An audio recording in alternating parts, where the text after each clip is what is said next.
Қоспа фейлер.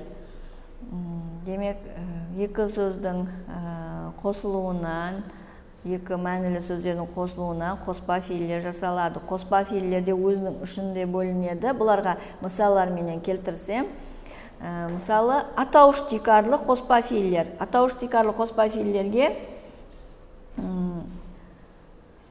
бұл жерде атауыш тикарлы қоспа фейлерде атауыш сөздерге қосылысқан фейлер оның мәнісін харекет мәнісіне өткереді. Мысалы, сәлем беру, яғни сәлемлесу, хабар ет, хабарла, тастиқ болды, тастиқлады, мақұл көрді, мақұллады, дос болу, жақсы көру, қол қою, таң қалу, тарс-тұрс ету.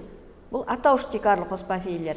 Енді фейл тикарлы қоспа фейлерге мысалдар келтірсек, бұларға сатып алу, алып келу, алып бар, алып кел, көріп кел, кіріп шық, оқып шық, іслеп атыр, қарап тұр, гүріңлесіп атыр, жеп болу.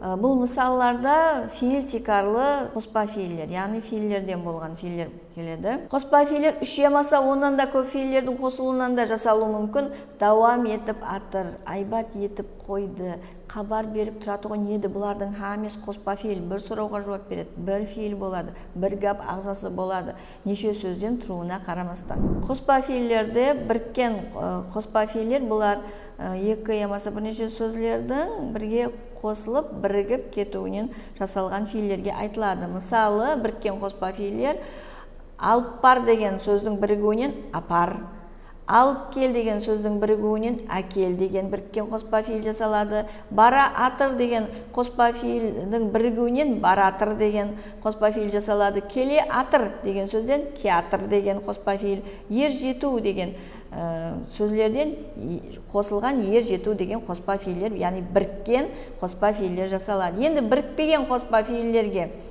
біз бірікпеген қоспа фейлер бөлек жазылады, һәм бірақ бір мәні білдіреді, бірікпеген қоспа фейл болады. Көріп шық, оқып болды, жазып ал, нәзер сал, хабар ет, қол қойды, демалды, сөйлеп бер, жәрдем етті. Бұлар бірікпеген қоспа фейлер. Енді жұпласқан қоспа фейлерге сөйлей, арасында дефисі бар, бара, қарай, айтты қойды, іследі, таслады. Бұлар жұп фейлер, және жұп қоспа фейлер болады. Бұл арасында дефислер қойылады. Екеуі бір мәні білдіреді, бір гап ағзасы болады, бір сұрауға жауап береді.